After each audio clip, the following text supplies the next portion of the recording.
Volume 4, Chapter 433, 13th of May, 1946. The Sabbaths in the Peace of Nazareth. The Sabbath is a day of rest.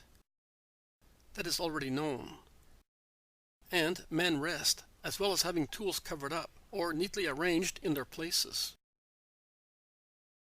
Now that the red sunset of a summer Friday is almost over, Mary, who is set at her smaller loom in the shade of the huge apple tree, stands up, covers it, and, with the help of Thomas, she carries it back to its place in the house.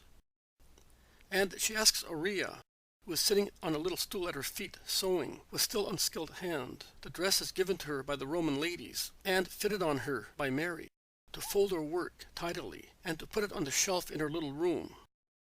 And while Uriah is doing so, the mother, with Thomas, goes into the workshop, where Jesus and the Zealot are busy putting away straight saws, planes, screwdrivers, hammers, tins of paint and glue, and sweeping away sawdust and shavings from benches and the floor.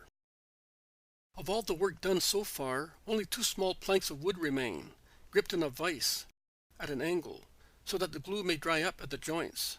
It may be a future drawer. And a stool, half painted, besides the strong smell of fresh paint. Uriah also goes in, and she bends over Thomas's Burin work, which she admires and asks, somewhat curious and instinctively coquettish, what it is for, and whether it would suit her. It would suit you fine, but it suits you better to be good. These ornaments embellish the body only, but are of no use to the spirit. Nay, by cherishing coquetry, they are harmful to the spirit. Why do you make them, then? Asks the logical girl.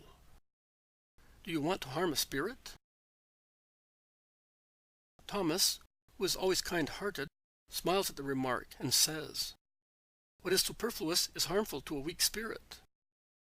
But in the case of a strong spirit, an ornament remains exactly what it is, a brooch to hold a garment in place. For whom are you making it? For your bride? I have no bride, and will never have one. For your sister, then. She has more than she needs. For your mother, then. Poor old soul. What would she do with it? But it is for a woman. Yes, but it is not you. Oh, I would not even think of it. And, now that you have said that those things there are harmful to the spirit, I would not like to have it. And I will take the fringes off my dresses. I do not want to do any harm to what belongs to my Savior. Clever girl. See, with your good will, you have done a nicer work than mine. Oh, you are saying so because you are kind. I am saying it because it is true. See, I took this piece of silver. I reduced it to tin plates as I needed them. Then, with a tool, or rather with many tools, I folded it thus. But I still have to do the most important work, join the parts together in a natural manner. At present, only these 2 tiny leaves joined to their little flower are complete, and Thomas, with his big fingers, lifts the graceful stem of the lily of the valley joined to a leaf, which is a perfect imitation of a natural one. It is impressive to see the trinket shining with the brilliancy of pure silver, held by the strong dark fingers of the goldsmith. Oh, lovely! There were many on the island, and we were allowed to pick them before sunrise, because we blonde girls had never to take the sun, so that we might be more valuable.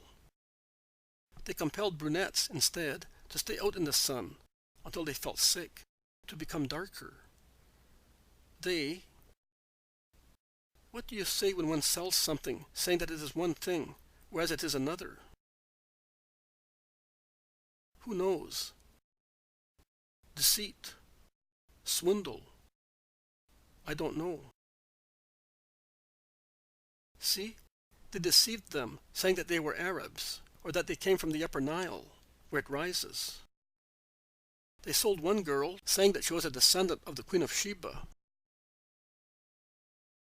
Fancy that. They did not deceive the girls, but the purchasers. So you see, they cheated. What a race. A wonderful surprise for the purchaser when he saw the false Ethiopian grow lighter. Did you hear that, Master? How many things we do not know? Yes, I heard. But the sad side is not the cheating of the purchasers. It is the destiny of the girls. That is true. Souls desecrated forever. Lost. No. God can always intervene. He did on my behalf. You saved me, says Aurea, turning her clear, serene eyes towards the Lord. And she concludes, and I am so happy. And as she cannot go and embrace Jesus, she clasps Mary with one arm, bending her fair-haired head on the Virgin's shoulder in a gesture of confident love. The two fair-haired heads stand out, in their different shades, against the dark wall. A most gentle group. But Mary has to see to the supper. They part and go away. "May I come in?" says the rather hoarse voice of Peter at the workshop door, which opens onto the road. "Simon, open the door." "Simon? He could not stay away," exclaims Thomas, laughing while he runs to open. "Simon, this was to be expected," says the zealot, smiling. But it is not only Peter's face which appears at the door. All the apostles from the lake are there, with the exception of Bartholomew and the Iscariot. And Judas and James of Alphaeus have already joined them. "Peace to you. But why did you come in this heat?" "Because we could not stay away any longer. It's 2.5 weeks, you know. Do you understand? We have not seen you for 2.5 weeks. And Peter seems to be saying 200 years. An enormity. But I told you to wait for Judas on every Sabbath." "Yes, but he did not come on the last 2 Sabbaths. And we have come here on the 3rd one. Nathanael remained there because he is not too well. And he will receive Judas if he goes there. But he will not go. Passing through Tiberias to come to us, before going to the great Hermon, Benjamin and Daniel told us that they had seen him at Tiberias, and, of course, I will tell you later," says Peter, who has stopped speaking because of a tug at his tunic by his brother. "All right. You will tell me. But you were also anxious to have a rest, and now that you had a chance, you have been running about like this. When did you leave?" "Yesterday evening. The lake was like a mirror. We landed at Tarichaea to avoid Tiberias, so that we would not meet Judas." "Why?" "Because, Master, we wanted to enjoy your company in peace." "You are selfish." "No. He already has his joys." "Well, I don't know who gives him so much money to enjoy it with." "Yes, I have understood, Andrew. But don't pull on my tunic so violently. You know that it is the only one I have. Do you want me to go back in rags?" Andrew blushes. The others laugh. Jesus smiles. "Well, We landed at Tarichaea also because, well, don't reproach me. It may be the heat. It may be that I become wicked when I am far away from you. It may be the thought that he left you to join. Listen, stop tearing at my sleeve. You see that I can stop in time. So, Master, it may be for many reasons. I did not want to commit a sin, and if I had seen him, I would have committed one. So I went straight to Tarichaea. And at dawn we set off. Did you pass through Cana? No. We did not want to come the long way round. But it was a long way all the same. And the fish were beginning to go bad. We gave it to the people in the house to have shelter for a few hours, the warm hours. And we left after the 9th hour, about the middle of the following hour. It was like an oven. You could have saved yourselves the trouble. I was coming soon. When? When the sun comes out of Leo. And do you think we could stay so long without you? We will defy 1,000 of such hot days, and we will come to see you. Our Master, our adored Master, and Peter embraces his lost treasure. And yet, when we are together, you do nothing but complain of the weather, of the length of journeys.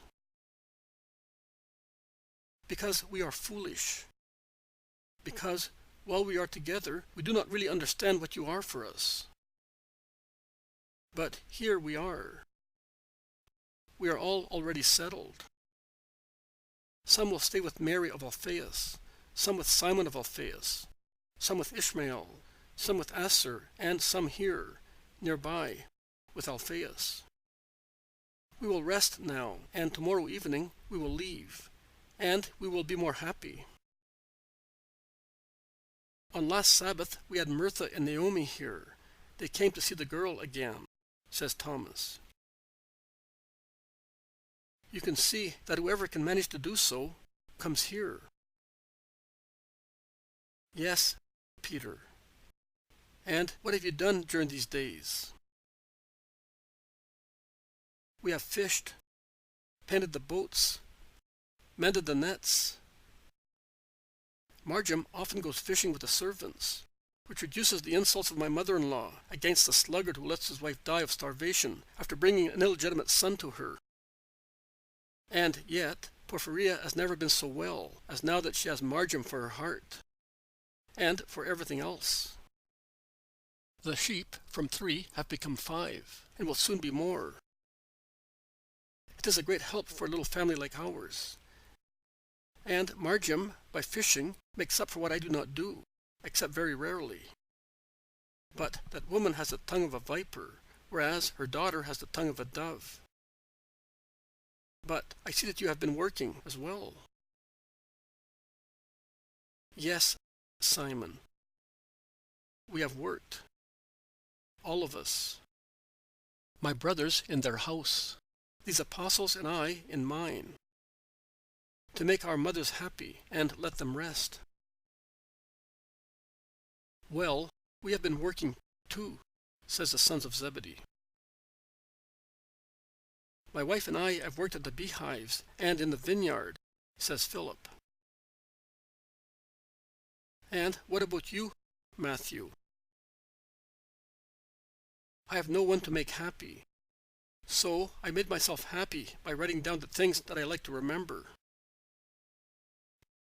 Oh, in that case, we will tell you the parable of the paint. I, a very inexperienced painter, was the cause of it, says the zealot. But you soon learned the trade. Look how smooth he made this seat, says Thaddeus. They are in perfect harmony. And Jesus, who looks more rested since he has been home, is bright with joy at having his dear apostles with him. Oriah comes in and remains on the threshold, surprised. Oh, here she is.